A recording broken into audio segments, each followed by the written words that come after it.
A light rain was falling on the tin roof of the small house on the outskirts of the city. Inside, the smell of mold mixed with the scent of chamomile tea. It was all Sulen could offer at that moment. The peeling walls, bare cement floor, and old furniture told a story of silent struggle. Sulen, with tired eyes and calloused hands, held the forehead of her son Leandro, only 7 years old, who was burning with fever. "It's going to pass, my love. Mommy is here.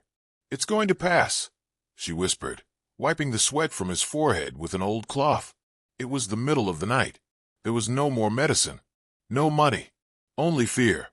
Fear that the heat in her son's little body was something more serious. Fear of losing the only reason she still stood strong. Eventually, desperation won. She dressed Leandro with the few clean clothes she had. A thin t-shirt with a faded print and a pair of shorts with a loose waistband. Wrapped him in a threadbare blanket that had once been pink and went out into the rain. She ran barefoot through the wet streets, feeling the cold, rough ground under her feet. The icy water hit her face, but the fear was greater than the cold. Her son, in her arms, was too hot, too limp. Every second counted. She arrived at the bus stop panting, hair stuck to her face and eyes red. When the bus stopped, she got on without thinking twice. The driver looked at her, soaked, desperate, with a feverish child in her arms, and understood everything in silence. He didn't ask anything, didn't ask for a fare. He simply nodded slightly as she walked to the back of the vehicle and sat down, breathless, holding her son tightly. The ride felt endless. The bus's sway made Leandro moan softly, and Sulen tried to soothe him as best as she could. "Hang in there, my son. Just a little more. Mommy's here, okay? Stay with me." Getting off the bus, she ran through the rusted gates of the municipal hospital, her arms aching from carrying her son.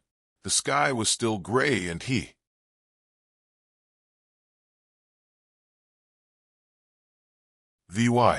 The waiting room was packed, people coughing, children crying, elderly folks huddled on wooden benches. One man grumbled at the receptionist, another slept against a wall. The air was heavy, suffocating. Pain seemed to drip from the walls. The receptionist, used to desperate faces, looked up from the computer. Her gaze went from Sulen's face to the child in her arms, with his mouth slightly open and sweaty forehead. "Does he have a patient record here? Any ID?" Sulen shook her head. "No. We lost everything in last year's flood. But I just need someone to see him. He hasn't eaten in 2 days. Please." The woman hesitated. Protocol required documentation, but human instinct prevailed. She reached for a clipboard. Mother's name: Sulen. Sulen de Rocha. Child's name: Leandro. Leandro de Rocha. The woman wrote quickly and pressed a button to call the nurse. "Room 3. High priority." Sulen held her son tightly to her chest, trying to express her gratitude with her eyes. Her feet were still dripping water, and her arms trembled, from the cold, from fear, from everything. The exam room door opened. "You can come in," said the nurse with a quick gesture. Sulen entered, unaware that on the other side of that door, her past was waiting. The noisy waiting room disappeared, replaced by the cold silence of the clinical room.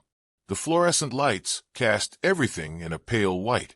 In the center, a doctor in a lab coat stood with his back to her, organizing instruments on the counter. Sulen, still panting, sat in one of the chairs near the examination table. Leandro lay limp in her lap, eyes half closed and breathing heavily. She adjusted him carefully, trying not to get in the way, while looking around, desperate for any sign of immediate help. Then the doctor turned. Time seemed to stop. She recognized him before he said a word. The features hadn't changed. Maybe a bit more mature. Some gray streaks at the temples. But the eyes, those deep, unmistakable, dark brown eyes, were exactly as she remembered. Sulen. His voice was the same. Firm, almost deep, but now shaken. She froze. Felt like the air had been ripped from her lungs. Her face went pale. Her lips parted, but no words came out. "Is it you?" he repeated, dropping the clipboard he was holding. Her heart raced. A flood of memories hit her like a wave. The past she had sworn to bury. The man she once loved. The same man who never knew she cried every night with a baby in her arms. The same man who never knew he had a son. "Richard," she murmured, almost a whisper. He stepped forward, stunned, and looked at Leandro. His eyes locked on the boy's sweaty, fragile face. A different expression crossed his features. Not just shock. A sudden, inexplicable connection. "Is he?" Sulen didn't answer. She just held the boy tighter, as if she still needed to protect him. But she didn't look away. Richard closed his eyes for a moment, took a deep breath, then resumed his professional stance. But his voice was low and restrained. "Let me examine him first. Then we'll talk." She nodded, silent, as if in a nightmare or a confusing dream. With gloves and swift movements, he examined little Leandro carefully and attentively. Checked his throat, lungs, heartbeat. With each detail, Richard's brow furrowed more. He has an acute lung infection. He's feverish, dehydrated, and his bronchi are seriously compromised. He needs to be hospitalized now, given 4 antibiotics and a series of tests. Sulen shut her eyes tightly. The words hit her like hammers. "Is he going to be okay?" "If we act now, yes. But it's serious. Very serious." The nurse returned and Richard gave instructions firmly. Leandro was taken on a small child-sized stretcher. Sulen wanted to follow, but before she could leave the room, Richard gently grabbed her arm. "Stay. I need to talk to you. Now." She hesitated. Her instinct screamed to run, but something in his eyes, a mix of pain, confusion, and regret, kept her there. Richard sat in the chair across from her. For a few seconds, they just stared at each other in silence. All the time between them seemed to exist in that moment. "Why did you never look for me?" Sulen laughed bitterly. "I tried. I knew you were going to Europe, but I wanted to tell you. I was scared, yes, but I thought you deserved to know. I went to your house. Your mother answered the door. She said you knew, that you'd sent word that you didn't want anything to do with me, that I was a mistake."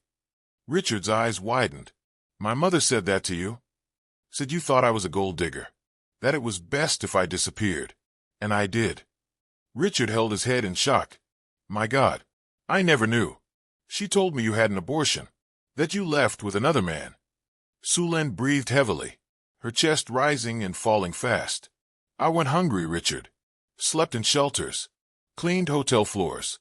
I raised your son with what I had. I never looked for you again because I thought you chose to forget." He stood up, as if unable to bear the pain of that truth.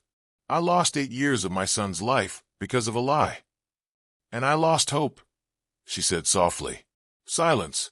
Richard stepped closer, knelt before her, his eyes now overflowing. "Let me be part of his life now. Let me take care of him. And of you. I know I have no right to ask for anything, but if there's even the smallest chance, let me fix this." Sulen didn't answer with words. She just cried in silence. Not from anger, but from relief. After so many years, someone listened. Someone finally saw everything she had endured. And perhaps, for the first time, she allowed herself not to be alone. In the hospital's pediatric wing, Leandro slept under medication. For lines ran through his tiny hand, secured with tape. His chest rose and fell more calmly. The room was simple but clean. Sulen sat beside the bed, eyes fixed on her son, one hand holding his. Richard entered quietly, holding a cup of hot tea. "Brought this for you. I know it's not much, but it'll warm you up." She took the cup with a subdued gesture. "Thank you." He sat beside her, respecting the silence. For a few minutes, only the sound of Leandro's monitors could be heard. Time seemed suspended between what was and what could still be. "He has my chin," said Richard suddenly, with a faint smile. "And your eyes. But the nose, that's definitely my father's." Sulen didn't laugh, but her eyes softened. "He's everything I have. Every scar I carry was for him." "Now he has me too," said Richard. "I won't disappear again. I won't leave you alone anymore." She looked at him skeptically. "You have a life, Richard. A career. A reputation. What will you say? That you have an 8-year-old son with a woman who cleaned hotel bathrooms?" "I'll say I have an 8-year-old son with the strongest woman I've ever known. And if anyone has a problem with that, it's their problem, not mine." The words were simple, but full of truth. She looked away. Silent tears rolled down her face. "Do you think we can start over after all this?" "I don't know," he answered honestly.